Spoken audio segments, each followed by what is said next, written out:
Africa as you've never seen it before. For the first time, a unique camera and trained observers reveal a new world. Their images may change your view forever. This is the picture you're used to seeing, a herd of wildebeest on the move across the vast, untamed wilderness of the Serengeti. And this, the animal portrayed as the noble king of the beasts, along with his fellow hunting experts, supposedly lording it over their domain.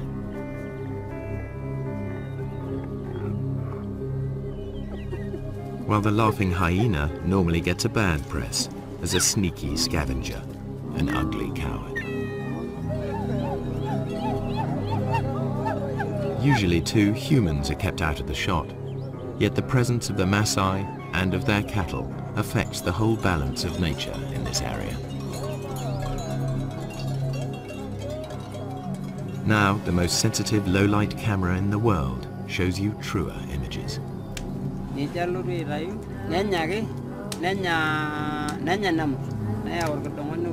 While the Maasai enjoy the warmth of their huts, outside the electronic eye at last turns night into day.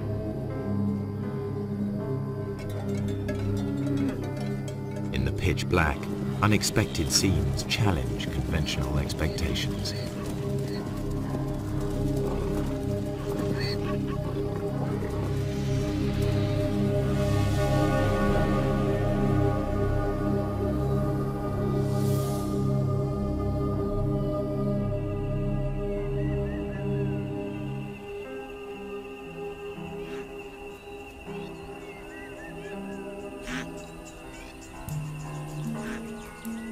The Serengeti is a complex system of natural relationships, home to 500,000 Thompson's gazelle, 250,000 zebra, and more than 1 million wildebeest.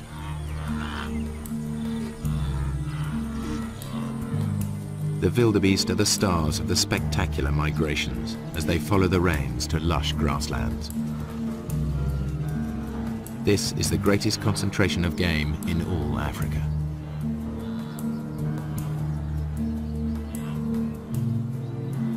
Their numbers attract the top predators, 3,000 lions in numerous prides. But by day, contrary to what most films show, the big cats are not a serious threat to the herds. Good eyesight and safety in numbers protect the wildebeest. This lion certainly acts like a natural killer. By contrast, the hyenas are just hanging about.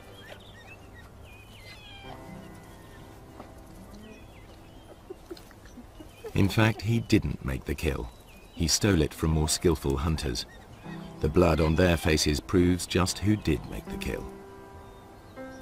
All too often, hyenas are portrayed as light-fingered latecomers.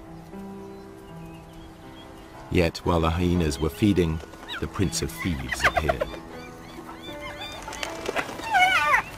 This is the bit most wildlife films leave out.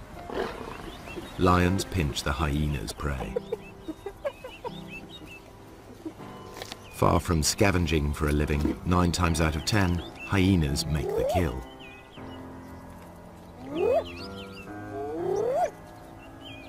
At first sight, the lion and the hyena are locked in a struggle for the same prey. How can the hyenas make a living here at all? Until now, the only images come from filming by day. But lions and hyenas hunt most of their food in the dark. The balance of power is about to shift for everyone here.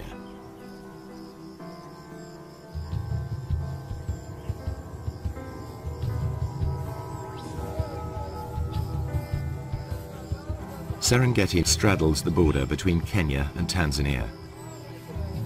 But the Serengeti plains stretch far beyond the park boundaries, and to the east live the Maasai with their cattle. At dusk, they retire with their herds to the safety of their villages, or bomas.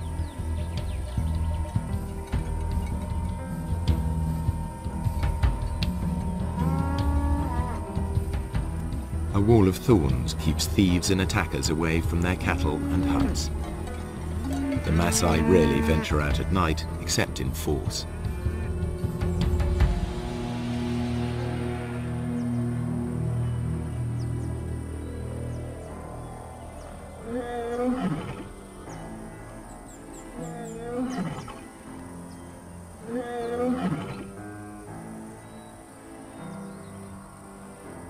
Empty by day, the grazing land suddenly looks rather full, and these cats are not here for a nap.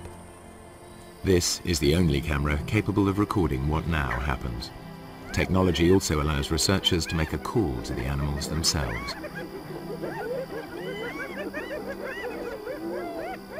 Tom Maddox is counting predators in the Serengeti. He too thought the Maasai land was empty of lions and hyenas, as they're never seen by day.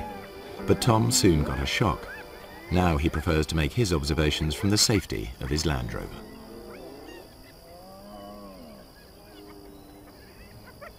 We use this technique that we call call-ins, and we basically have a tape of hyenas on a wildebeest kill. And when hyenas are on a kill, they make these whooping noises and these fighting noises. There's also a lion on the tape and it's fighting with the hyenas, and there's all this big commotion over this kill.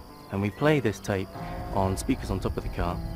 And because lions and hyenas both rely on scavenging quite a lot in their diet, when they hear this tape, a lot of them will come in and they'll investigate it, thinking they're going to get a free meal. It was amazing where they come from. They just kind of melt out from the bushes in places you'd never have imagined a lion could have hidden, often quite close to where I was doing the call-in. And then it was equally amazing once the call-in's over, once they decide to go back under cover, usually about the time that the Maasai are starting to come out of the bomas around 7 o'clock. Again, the lions will melt straight back into the bushes. 1 minute the lion's there, the next minute it's gone completely, and I know it must be sitting there somewhere, and they're so hard to find again. The ultra-sensitive camera is many times more powerful than Tom's military scope.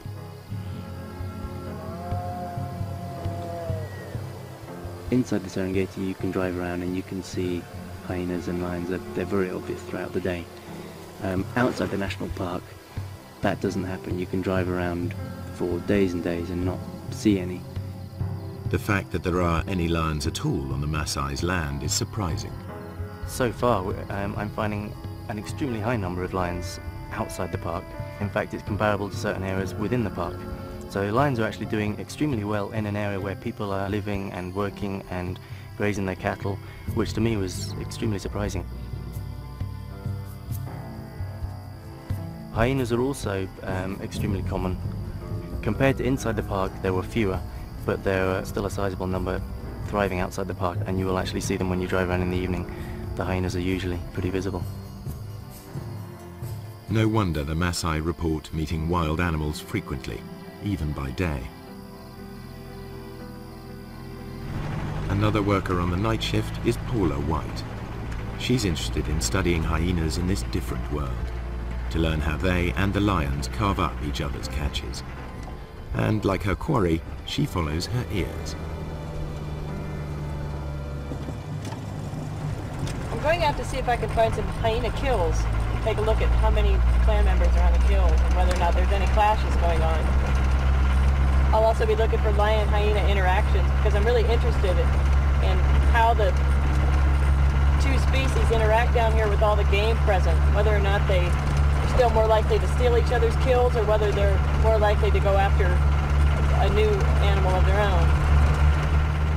So what I'd be doing is driving the roads looking for action, and then I'd stop once in a while and listen for sounds of kills, listen for any animals whooping. Sounds travel much further in the cool night air. On a still night, hyenas can hear whooping over 10 kilometers away.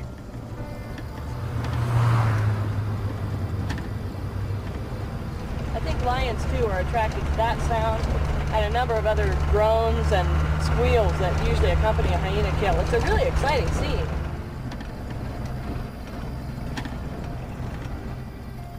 There's a hyena running in front of me on the road right now. And the way he's running, I imagine he's going for a kill, so I'm going to stop and listen. What Paula and Tom are seeing leads them to rethink the conventional ideas about hyenas and lions at night and day.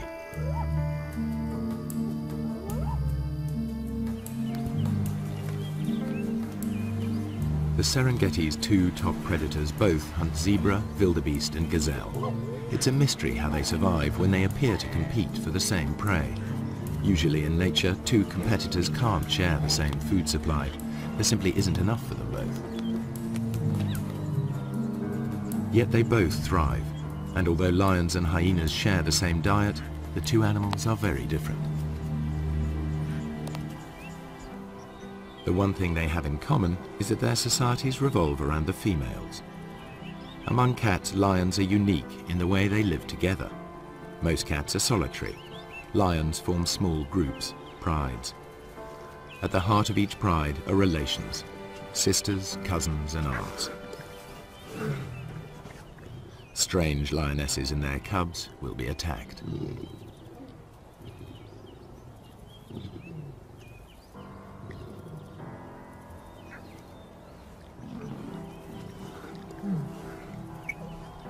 They cooperate to raise cubs.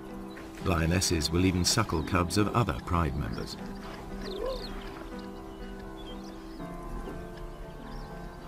In a lion pride, any female leader will have earned her place, unlike hyenas where leadership is largely inherited.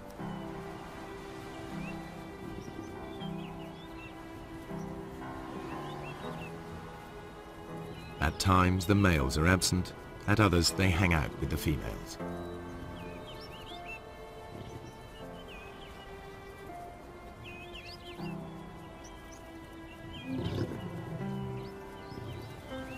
At times they're peaceable, even tender. At others, aggressive to all.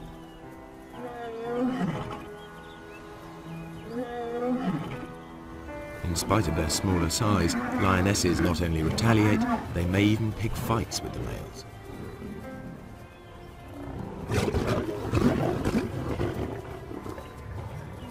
However, male lions are physically more powerful. In a test of strength over a kill, the female will come off worse.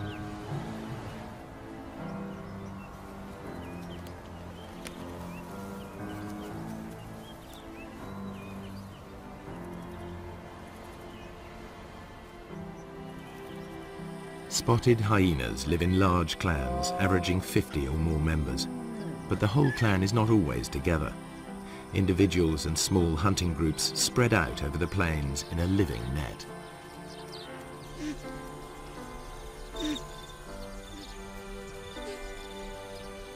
In the Serengeti, hyenas usually make dens in abandoned burrows. Here the cubs are easily hidden from lions and other predators. Litters are small, only 1 or 2.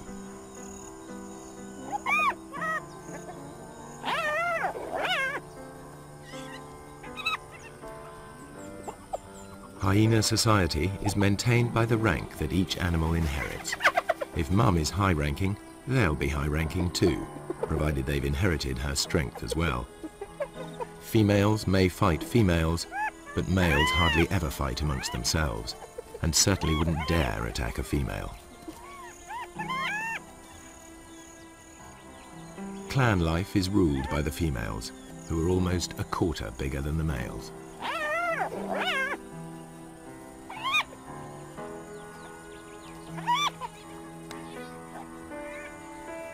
The cubs fight in their first days of life, but once they know their place, they're far more likely to play together than to scrap.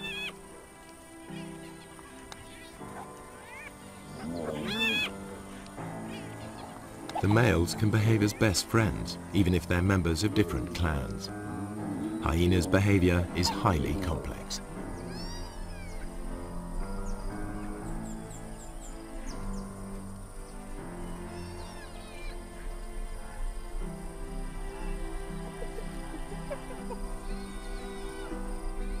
From weaning to fighting, much of what hyenas do still remains to be studied by scientists.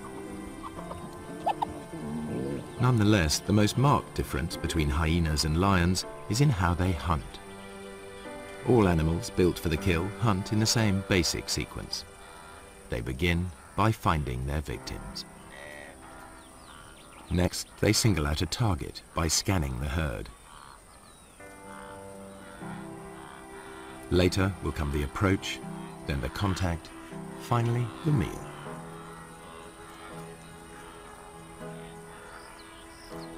How they hunt differs sharply between hyena and lion. The hyenas get as close as 20 meters in full view of their prey before the herd wheels and flees. The hyenas will try to scatter the wildebeest before singling one out. The Maasai call the hyenas doctors because they can recognize the sick and the weak.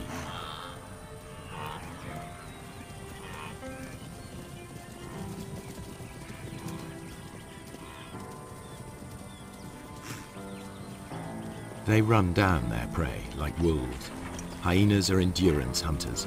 Chases can last up to 5 kilometers at full speed. Lions can't sustain this. They are sprinters. After the rainy season, much of the Serengeti National Park is a sea of long grass. The lions use it to mask their presence. They approach unseen by careful stalking, or occasionally by lying in ambush.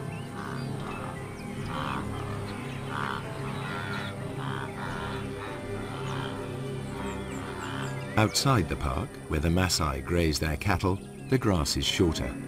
Any predator risks a confrontation with armed herdsmen. The lion sticks out. Not much chance of an ambush here. Hunting under cover of night makes more sense. As the sun goes down, life gets easier for the Serengeti's predators. Dusk diminishes to near complete darkness, which can continue all night if there are storm clouds or if it's a moonless night. The only camera on the planet powerful enough to see in total blackness even picks up stars invisible to human eyes.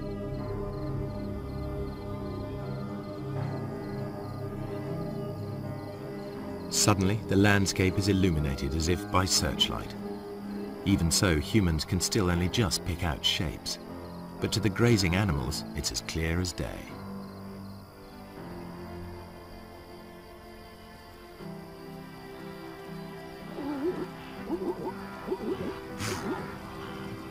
The camera reveals crouching lions invisible to the naked human eye.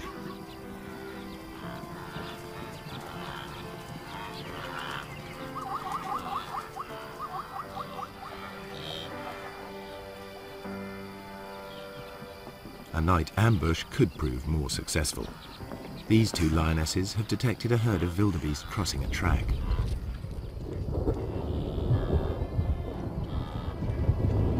When the moon is up, the lions are limited to the techniques they use by day, stalking and ambushing. But it won't always be so light.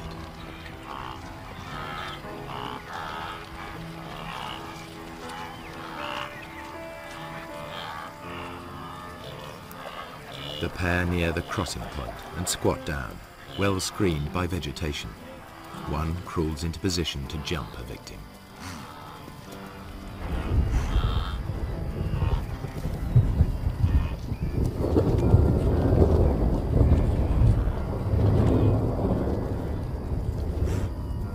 A quick dash, and it's soon over.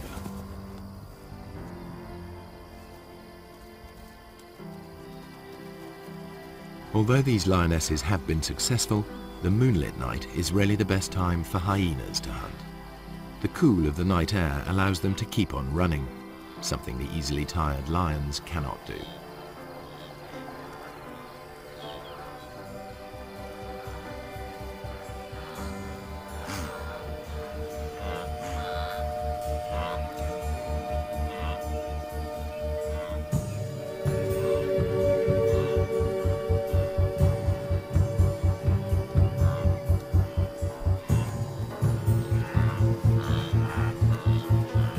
Hyenas' behavior at night is something scientists are increasingly able to observe for themselves.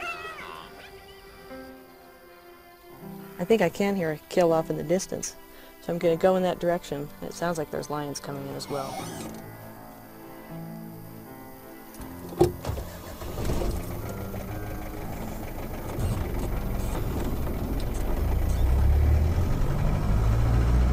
Paula White's night vision goggles work because they and the camera see in the special infrared headlights of her Land Rover.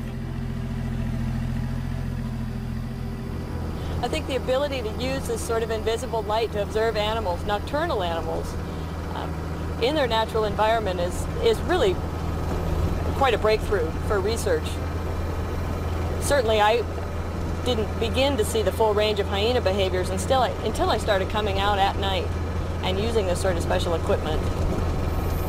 It was very frustrating to me otherwise, because as dusk was falling and my own ability to observe them was, ending, I knew that the hyenas were just beginning to wake up and just beginning to, start their day, as it were, but I was left out of it. So now, as I'm able to follow them and observe them, I'm seeing things that I've never been able to see before. Now Paula can see in the dark, but it's her hearing that guides her.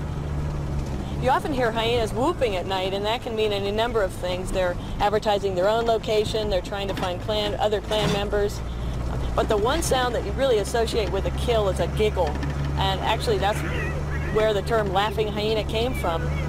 But that's the sound that I really associate with kills. It's a thing that other hyenas and lions hone in on as well.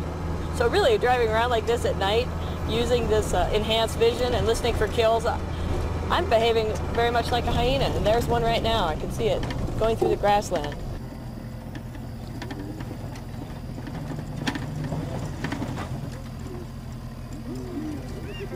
A hyena's jaws are among the most powerful of any animal species. The sharp front teeth shear through skin and meat. Their jaw muscles are as big as a man's arm. At the back of the hyena's mouth, huge crushing teeth are strong enough to crunch up solid bone. Yet, it's a remarkably peaceful scene. Male hyenas are nature's gentlemen when it comes to sharing a kill with their clan.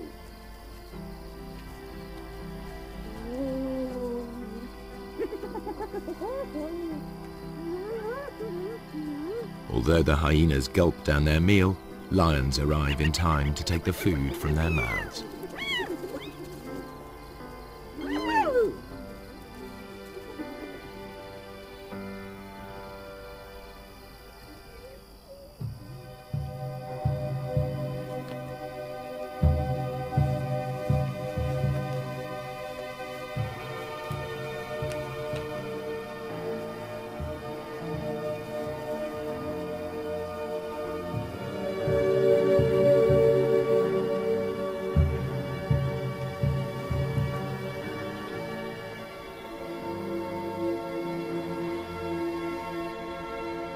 The camera unveils a night world full of animal life. Just how close these animals come to humans astonishes the researchers.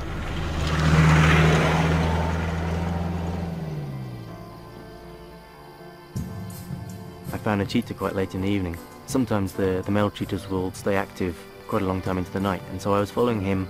It went past dark. It was about 7:30, 8 o'clock in the evening, and he was walking straight up the road, straight towards a Maasai village, and I thought this was going to be fantastic. I was going to see how close cheetahs would get to Maasai villages, and suddenly he went leaping off the road. Onto the road stepped 4 lions. I then carried on following them instead, and they went almost within sight of the village. The village was just over the next hill. Lions will even break into Maasai villages in an attempt to reach the cattle inside. The Maasai mount a defense, but it's dangerous. The balance of power has switched. The nocturnal hunters are in their element.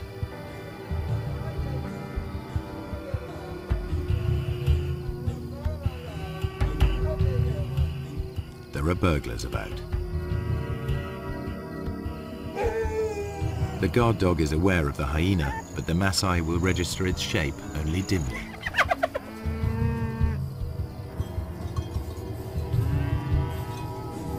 The men must rely on tracks to point them in the right direction.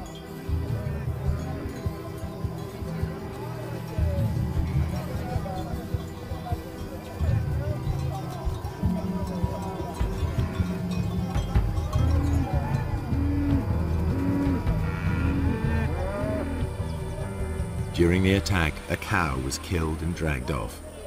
The following morning, the Maasai inspect the corpse. They can easily identify the cause of death. Wringing the neck are distinctive punctures, the suffocating bite of a lion.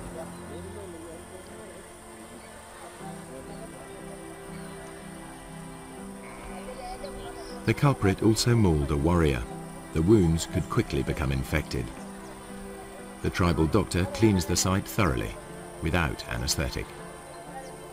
The Maasai prize suffering without complaint above all.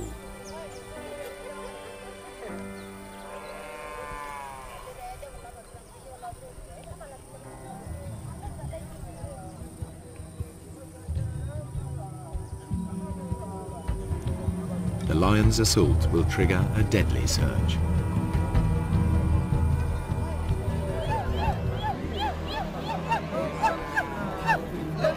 Maasai warriors respond to the alarm. The young unmarried men gather.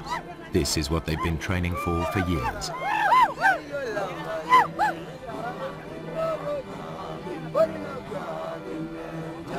It's the supreme test of their stamina and self-control, and a test of their ability to bear pain without flinching. This is what they've been waiting for just such a chase. Success will give them a passport to adulthood, the chance to find a good wife. Failure will mark them for the rest of their lives. But before they can take part, they need to demonstrate their fitness. The elders will decide who will and won't go.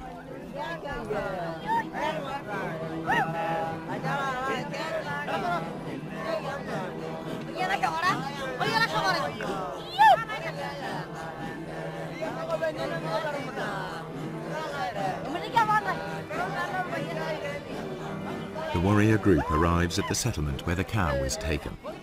Each warrior wields a long-bladed spear. They are also armed with short double-edged swords and lethal clubs. They're all experts in the use of these weapons, against animals as well as people. In many areas the warriors are now outlaws, but in this part of the Serengeti their ceremonies are tolerated. Lion hunting by the Maasai is illegal, but these warriors are so far from the towns they are generally allowed to continue. A day of ritual begins with chanting and dancing to hypnotic rhythms. Warriors demonstrate their strength and agility by leaping.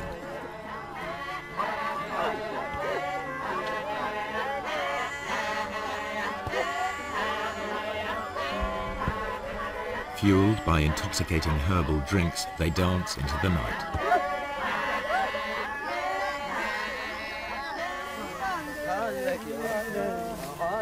More warriors arrive from further afield, eager to be selected. Everyone is in a frenzy of anticipation.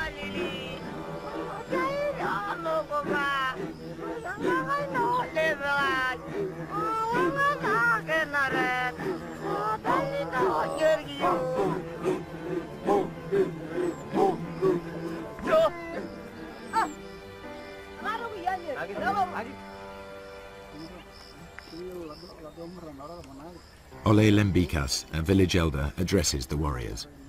He sobers them by reminding them of the dangers ahead. He tells them to work together, to trust each other, and to return safely. Then he urges them to enjoy the party. It could be their last.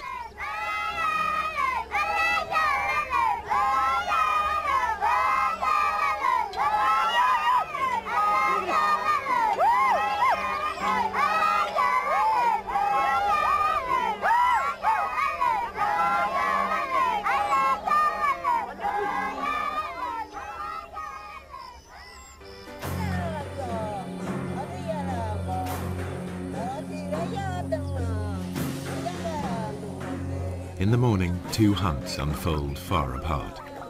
A lone lioness spies out a waterhole. Animal or human, hunters face mortal danger in the coming hours.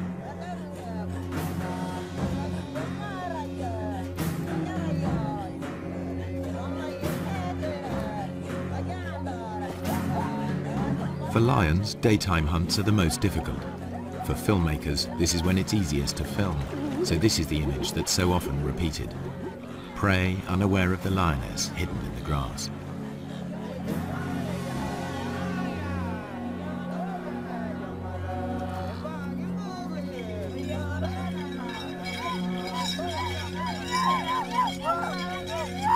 The hunters head for the place where a lioness was seen recently. The one they believe killed the cow.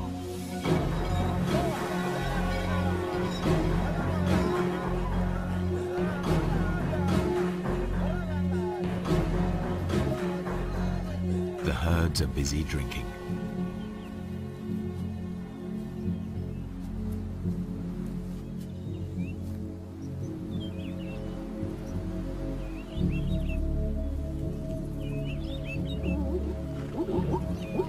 Zebras have keen sight. Their bulging eyes give a wide-angle view of danger.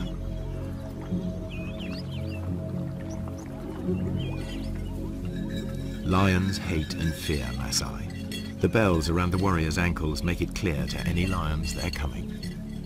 The lions on Maasai land will always hide in deep cover. The warriors must flush the beast out into the open. Then they have a chance to tire it out before they come in with their spears. The lioness edges closer.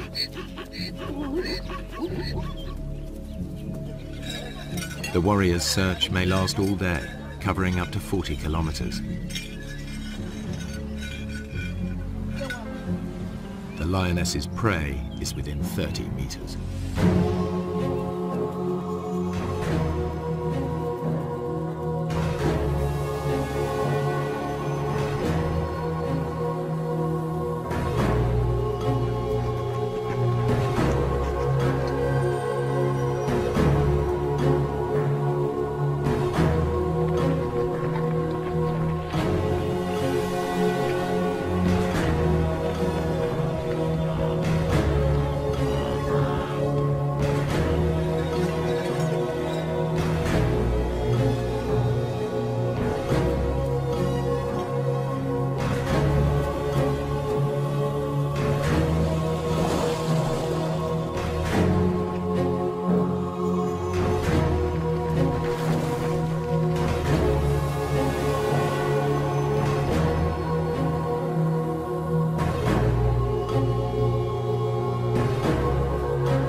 They think it's all over.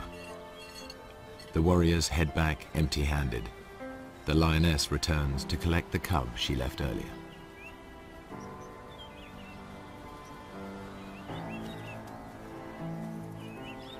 She hid it in long grass nearby, but the chaos of her hunt has attracted members of another pride. This is their patch, and they'll defend it. The mother calls to the youngster. Two other lionesses reach the cub first. They won't tolerate another female's offspring. They'll eliminate it.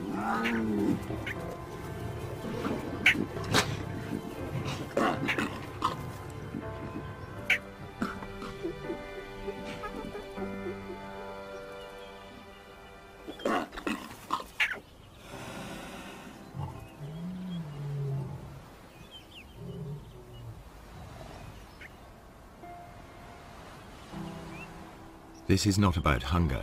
The corpse is left to the vultures and hyenas. The mother's life too is under threat. She's no relation. The pride will kill her if she stays.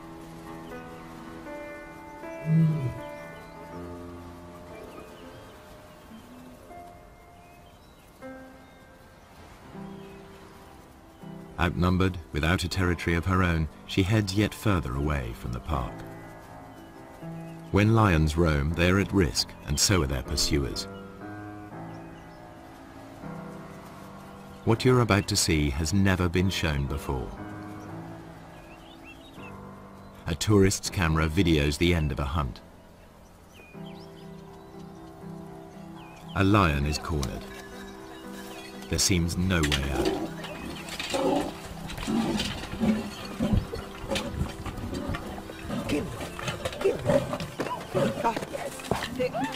A warrior throws a spear.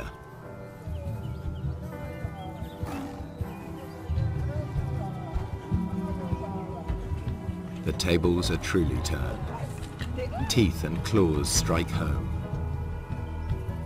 The wounded warrior continues, believing the lioness chose him as the weakest. To overcome his shame, he needs to finish her off. But even warrior pride cannot prevent the injured man collapsing into shock.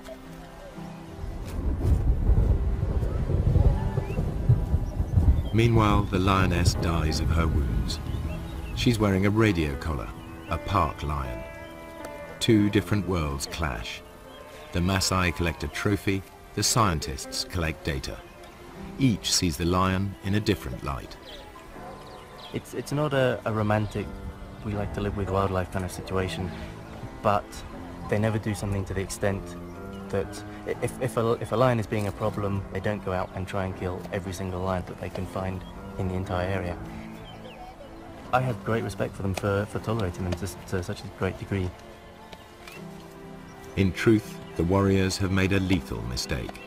The wrong lion has paid the price, and the outcome is nearly fatal for one Maasai. Were he to die on the spot, they would give him a warrior's rights and leave his bones to the night and the hyenas.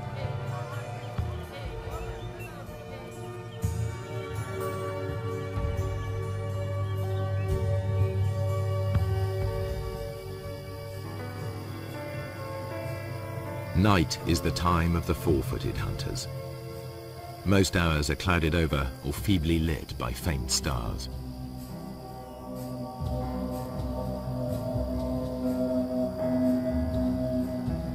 On moonless nights, the Maasai only leave the safety of their bomas in groups. But there is no safety in numbers now for the grazers of the plains.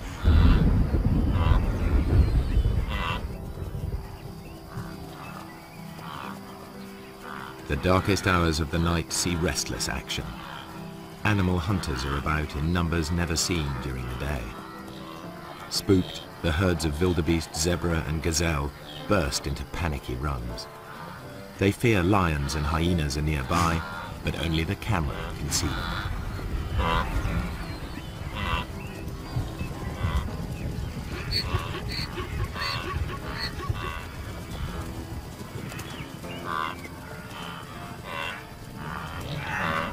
Not only the zebra are uneasy, a clan of hyenas is also on edge. They've made a kill in another clan's territory. It isn't long before one of the owners claims his rights.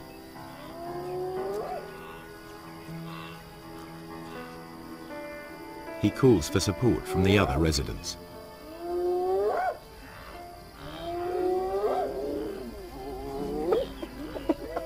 His clan bustles in to drive the invaders away.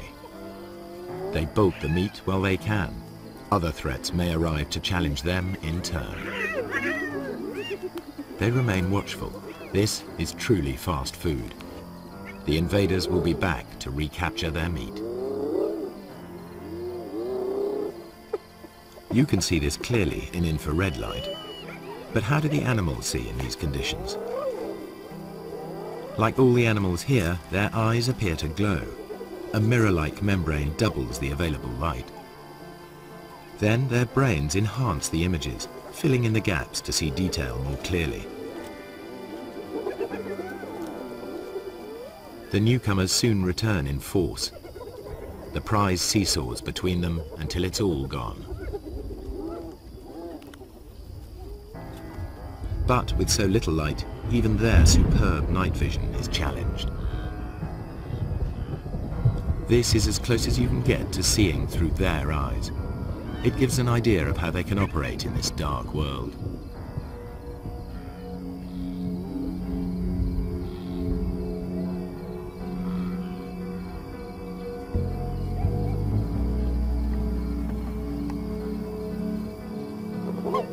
The lions and hyenas continue their battles, as if unhindered by the darkness.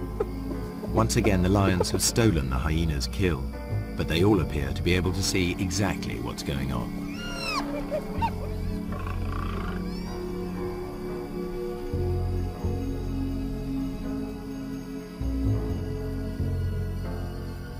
And when the lions go hunting, they do so just as they are. They wander off in the general direction of the sound of herds of animals. To the lions, the herds are almost invisible at any distance, just dull grey smears.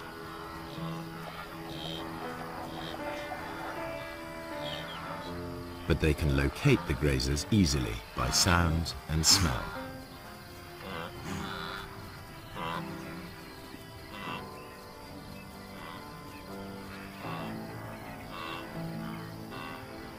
Night is the only time that lions can approach undetected here on the short grass plains. You are about to see for the first time how and when the lions of the Serengeti catch most of their food.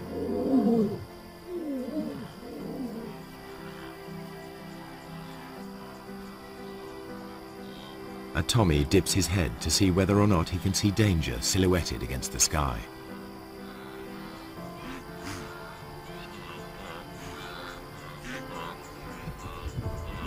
The circling lion is almost invisible.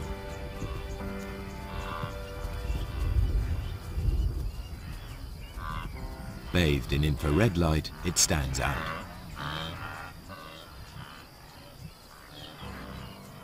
Another Tommy can hear something and is off.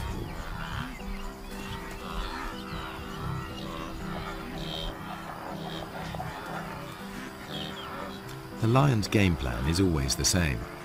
Get close to the herds, then spread out. They don't need to make any effort to hide themselves. Only their footfalls give them away. And because they're unseen, lions are no longer at a disadvantage as they approach their quarry.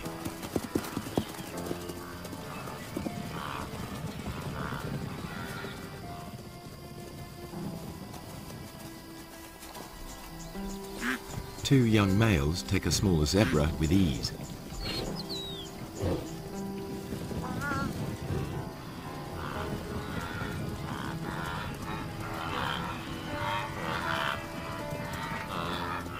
A lioness gives chase.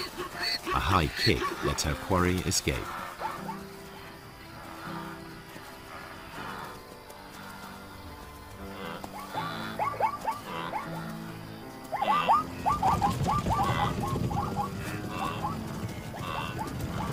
Soon, two lions bring down a fine stallion. Saber-sharp teeth and meat-hook claws bury themselves into 300 kilos of struggle.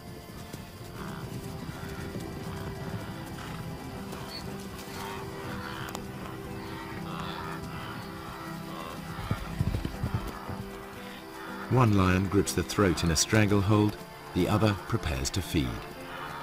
Their ability to keep a grip on their prey in pitch darkness makes the kill possible. Everything the camera has disclosed comes together. The apparent competitors for the same food survive because there are times when one is more successful than the other. The animals hunt in different ways, by day and by night, and in differing light. These unique images show that the relationship between lions and hyenas is more complex than traditional pictures allow. The lions steal kills, and the so-called cowardly hyenas are often merely out to reclaim their prey.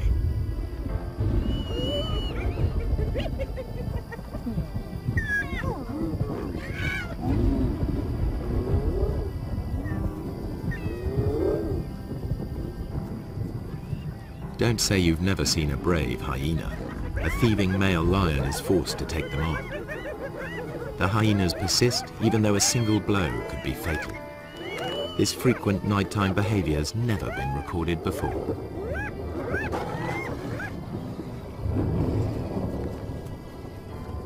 There's much more going on in the dark than people have realized, and there must be many more secrets still to be revealed.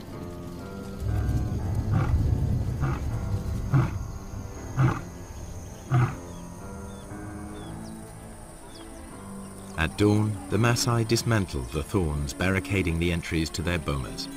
No lions or hyenas are to be seen outside. The killing fields of the night are transformed into places where cattle may safely graze.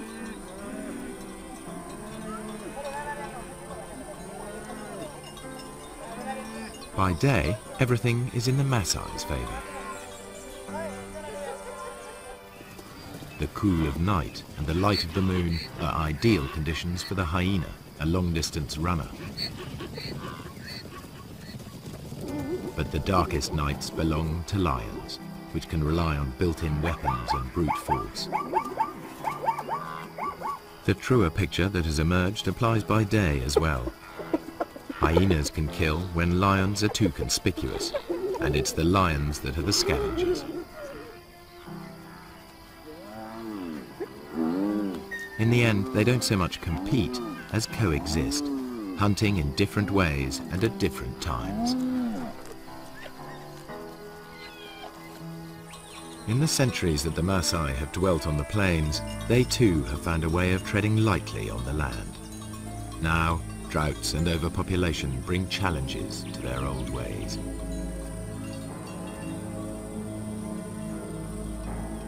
Within a decade, this cattle pasture will be covered with crops. Predators and herds will be gone, only preserved in the zoo-like national park. The warriors will step back into history, their culture bartered for bit parts in conservation and tourism. If the Maasai have a vital lesson to teach, it is that lions give meaning and purpose to their lives, worthy adversaries for warriors.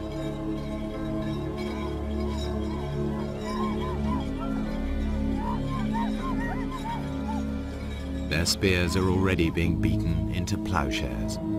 A patchwork of fields is appearing. Soon, fences will spring up. Nature's carefully crafted balance of power will be upset, animals and people in conflict. The picture that emerges may be starker, but it is more realistic. And never again will you be taken in by that well-groomed imposter posing as the king of the beasts.